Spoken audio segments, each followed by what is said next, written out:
In this lesson, we are going to talk about why outreaching volume is going to matter and is going to play a big part in outreaching, and how to do it the smartest way possible.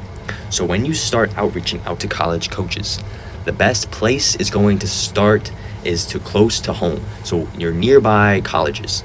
So the nearby schools usually give you a higher chance of actually going there, and they're easier to even visit. So start off with just visiting a college, and they're easier to build relationships with. And a lot of times they can offer more financial aid, meaning you're getting grants from the state that you're in. So that doesn't mean you're limited. You can reach out to any college you want. It can be dream schools, out of state schools, big programs, and it does, but I want you to start out with the simple ones. I want you to start with the schools that are just around you. Okay, and that's exactly what I did. I started with just the ones nearby my area that was just 10 to 15 minutes away. And that was after my senior year in high school. I focused on the nearby programs first and built momentum and learned how to process and how the process even worked before expanding my options. Now, if you're a senior in high school, here's something you need to hear, okay? Most guidance counselors, most of them, some are good, but they don't really expand and explain to you how to outreach to college coaches. And they don't always teach you how recruiting actually works or how to navigate the college process.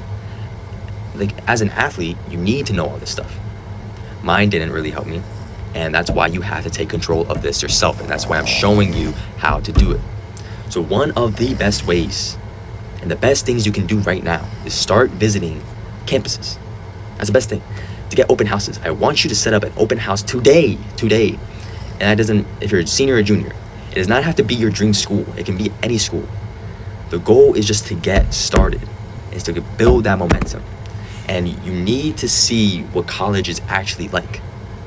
You need to make sure that the campus is manageable for how you're going to operate at that campus. So that it's easy to get around, that you can picture yourself living and training there every day.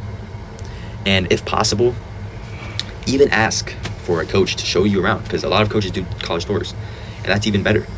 They can introduce you to the team and give you a more real feel for the program and how it's going to be. Now, let's talk about outreach numbers. If you're a junior, you should already be starting, and because you should have to get prepared, you have to start early. You should get started with outreaching. We're going to work up to at least 5 outreaches a day for the juniors. That means emailing both the head coach and the assistant coach. If you're a senior though, it's time to turn it up. Always start out with a low amount, but you need to be closer to 10 outreaches a day. And the more you're gonna put out, the more you get back. Write that down. The more you put out, the more you get back. That's just how it works. Get more numbers up. This has to be taken seriously. You have to get those numbers up and put more repetition into this. Outreach needs to be a part of your daily checklist too. Put it in today. But start small if you need to. 1 email a day. And then craft it to be a little bit better next time. Then 2. Then 3. All right. Build up to something you can maintain. But I want the minimum standard to be 5 a day for juniors, 10 a day for seniors. And one last thing. Don't get discouraged. Don't get discouraged. That's the number one thing you should be getting. College coaches are busy. Some will respond in days, which will be great, but some will take weeks. Some might take months. I'm not joking here. And some won't respond at all. That's just how it is. That's normal. But don't take it so personal. You got to keep sending. You have to keep sending. You have to keep following up. Keep stacking the reps, just like how we do in our workouts. Because outreach works the same way training does. The more intentional reps you put in, the more opportunities you create. And opportunities are what get you recruited. All right? So start putting in the work today. Just start out with 1. Then you can always craft it to be a little bit better and try it again tomorrow, but just a little bit more outreach. I'll see you in the next lesson.